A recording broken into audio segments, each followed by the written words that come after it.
quality players in their team as well, and that's what they showed today, because they made it much harder for us than the 5-1 looked like. But once they went down to 10 men, it did give you that advantage, and you did gain that control that you were looking for. Yeah, I do feel that we had most parts of the game, we had this control. I think we had, I don't know, but we had large part of ball possession, especially first half. And in the second half, we were there getting a few chances as well before we scored the 3-1 from Mo, which was a great team goal, great inside run, cut back cross, and Mo was so eager to score, so he played the ball, followed the run, and scored a great goal, and then it was Cody time. Cody time, he deserved that, didn't he? Cody time? Yeah, he deserved that, like the others deserved it as well, because I think Darwin worked really hard as well, tried to create, but it was good to see that Cody has such a fantastic shot, and we have to bring him in those situations. But apart from that, I think it was 20 minutes before the end, 15 minutes before the end, where he had a very important clearance in his own 18-yard box. So that's what I like to see, their quality on the ball, but they were great without the ball. There is such a hunger within this group of players. They are all so keen to play, as you well know. It makes life difficult. Does it for you at all? Yeah, but I've never worked with a group where players didn't want to play. So it's always and everywhere the same. Players like to play, especially if you're winning. They like to be part of a winning group, and that's what we are at the moment. And yeah, you know, if you play at Liverpool, there's a lot of quality players, and that's a good thing for me because yeah. It was a week ago, it was Cody in San Siro, it was Saturday, it was Lucio, and now it was Cody again. So that's what maybe drives them as well, to get the best out of each other. We'll see what happens at the weekend then, won't we? Let's hope one of them will be so special again. Good stuff. Thank you for your time, Arne. Thank you. It was about control there, Jamie, but I mean, they did have the odd scary moment in that game, did Liverpool? Yeah, there was a 20-minute spell in the second half when it could have gone either way. You know, even when they went 2-1, there was chances. Obviously, the handball, a bit of momentum was starting to change. But you just feel with this Liverpool side, because of the forwards they've got, something's going to happen sooner or later. And that's even with Gakpo. It gives him a lovely problem now. You know, he's got a couple of goals today. Jossa's got 2. Salah, you know, he's just goals. You know, and it just can't help himself.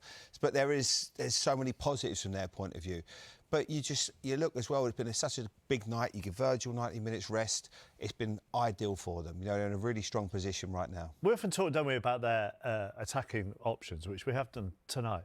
But they have midfield options as well. You know, when you look at who played tonight, and Curtis Jones, who did so well last year in this fixture as well, he has options there that he can mix and match with too. Yeah, I mean, Curtis Jones I thought was excellent tonight. I thought he was much better when McAllister come into the game. He was able to, I mean, Jamie mentioned it, you know, to step into that sort of attacking role more and you know, get in behind defenders, as well as be able to, you know, to slide the balls in more in and around them box, because he's got that cute little play, as you've seen with that second goal for Jota.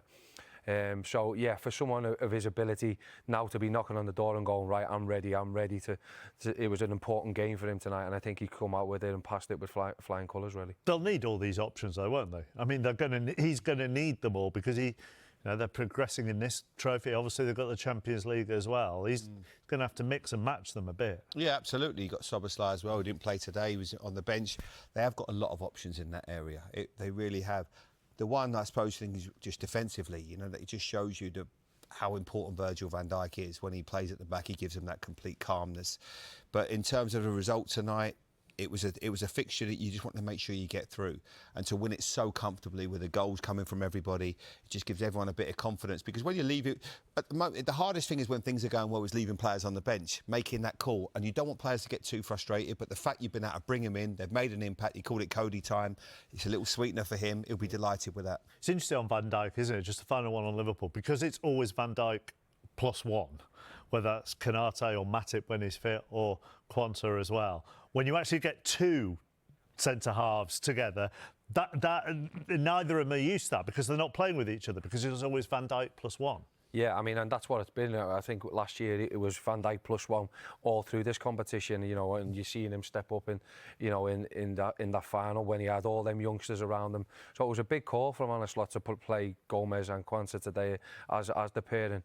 But you know, they've come out of it. It was good for Quanta to get 90 minutes under his belt. Good for Joe Gomez as well, and he'll see that as a massive positive. Although they've had some little bits of trouble, and you know, you've seen a little bit of chaos in the box at times, which you wouldn't normally see with a Liverpool team with a Virgil van Dijk in. It was important that they got the 90 minutes and done really well tonight as well. Jarell's going to be a good player. Yeah, make no mistake. You know, he's got everything you need to be a top defender. He's just a little bit of a spell for him at the moment. That happens with football. Yeah. So he's just going to find and feel his confidence, get back into it. I've got no problems with him. Yeah, so talked about his character, isn't it? And it's about him coming through this. As a young lad, you go through these times, and it's about how you come through the other side of it. And I'm sure with the people he's got around him, we'll come out of it the right way. Well, during that second half in particular, Julian Lopetegui cut a frustrated figure on the touchline. He's now with Juliet. Julian, you've had a conversation with the match officials after this game. Is it the penalty decision that you didn't get at the start of the second half that's frustrated you the most? No, the first feeling that I have is that we don't deserve this score because we did a lot of good things. I think that we make a very good first half. They scored in offside. That's why I love VAR. It's the second time that I have the same problem here in this stadium, in the cup, without VAR. That's why I love, because it was for offside and very clear. We suffered the first goal, and after in the second half, I think that he has been one penalty. The new rule is very clear that the hand disallow that you put the ball in one other injured player. Was one ball for our player in the box, was no penalty, and the next action they scored. Okay, and after it's true that after we get with 10 players, they score more goals. I think that in these last 20 minutes we don't manage well. Has been a pity, because I think that the players make a big effort. We have been into the match until this moment, despite the decision of referee and the very clear chance that we had. We don't score to draw the match. Has been a pity. New players, and good news for any new players, and of course, but say sorry for our fans, 6,000 fans here supporting us. So we are very disappointed, above all, for them. You say you're apologising to your supporters. Has Alvarez apologised to his teammates and yourself? Okay, it's one second yellow card. It can happen. He can't play in the next match in the Premier League. Okay, this is we have to learn about this kind of situation, and after the players have to make a big effort. But sometimes this kind of difficulties is one opportunity to show character in these last minutes. That's why I am very proud of the players that play until 60 minutes, and after I think that we can do better. We can to fight until the end always. We never have changed this. Julian Lopetegui with Juliet Farrington. What positives can he take out of it? Well, I think he's as he spoke about there.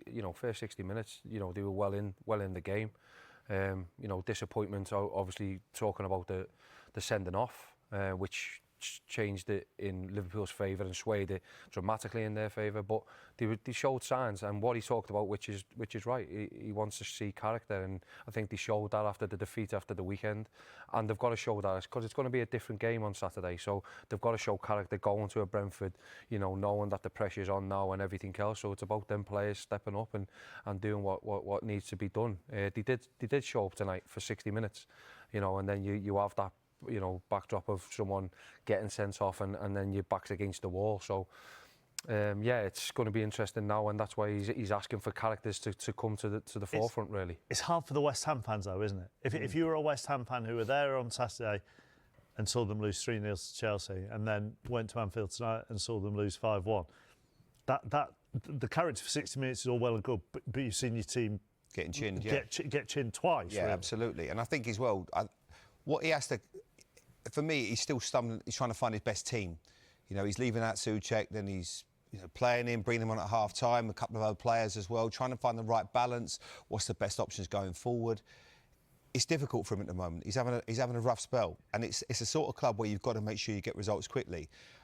And I'd never like to see managers get under pressure too early, because it was obviously such a early part of the season. But they've got 2 big games. They've got to go to Brentford the weekend, Ipswich at home. They've got to make sure they get some results and start to see some progression on how they want to play, because everyone now wants to see an identity of what the manager's trying to achieve and how we're going to play. What's our style of play? You're playing against the best teams probably in the world, because that's why it's the best league. That's why it's all scrutinised the way it is. So he knows what job he was taking on. He's got 6 big games coming up. The next one is Brentford, and that's the one he's got to concentrate on. That's what he's talked about tonight. That's one he's spoke about as players, bringing character to the forefront, and that's got to be them, stepping up when it matters. And then it's the next one. They can't look at Ipswich. The next one is Brentford, and they've got to go there and show something. And you're so right, Kev, because you look at those fixtures and you go, yeah, they're tough. But if you're playing well, you're going, they're great fixtures. Yeah. We've got a chance here. We're going, go and get nick 6 points if we can in the next 2 games. And you got, I think it was Man United, obviously Spurs away is always a really good game as well for West Ham. But it's just a mindset right now. They just need, it's confidence. They need to get some wins, and you're not expecting them to be vintage the weekend, but they've got to find a way of getting that result. With big orange gloves on, and you think, I've got to put my head there where he hurts, and he gets his rewards for it. Yeah. The penalty shout that West Ham felt they should have had for the handball, it's very unclear, isn't it? Do you not think? Yes, it is. I think this is a really difficult. At first, when I first saw it, I thought that's definitely a penalty, because it travels obviously a long way. He's got time to get out of it, but what it does, it hits Joe Gomez on his left side, and then it might have deflected onto his arm. But I don't think that constitutes a handball. There it looks more like one. So that's what the thing is. When there's no VAR, and the referee's angle probably would have been pretty much seeing that, you think we might have got that one. But I don't think it is a penalty. Yeah. If we had VAR tonight, you kind of feel they'd have been rocking and rolling that for about 10 minutes trying to work out, though, don't you? Yeah, definitely. I think with all the sort of shouts what they had throughout the game, I mean, this one, when you look at it from here, I don't think you're thinking it's an handball. But then when you change the angle and then you come from this side, the ball actually stops when it's hit his hand, and you see his hand go back. So it's however the referee deems. Now, I couldn't even tell you, I've been going to them meetings for the last 4 years. I haven't been in one, thankfully, this year. But to see it now, when I'd be still like, is it handball? I'd be asking, don't worry.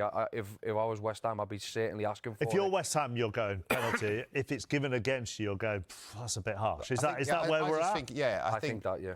And that's the hard thing. And Kevin's been coaching. And what constitutes a handball now? That's the hard thing. But I think because it hits him on his hip first and then hits the arm, I don't think that is a handball. Do you think then there's a sense of anger, there's probably a sense of injustice on the field from West Ham that's then compounded by the fact they're behind a minute and 20 seconds later? Yeah, I think, but again, you can't feel aggrieved and then go away and then concede so early after half-time. I spoke at half-time saying they want a bit more of what they'd done in the first half. This is the first time really Liverpool opened them up, and it was a fantastic finish, don't get me wrong, and fantastic bit of play. But you could see that the West Ham players were still aggrieved by what had happened with that call, and Lopetegui was actually saying with that call, if it was the other side, Liverpool would have got the penalty, and I think that's where his frustration probably come from tonight as well.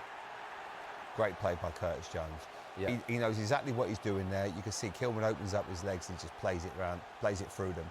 Beautiful bit of plan, and the one man you want in those positions, Kev, is him. He knows where the goal is, that guy. He just knows how to finish, and he finishes well. Very lovely, natural. Just side-footed into the far corner, no chance for Lucas.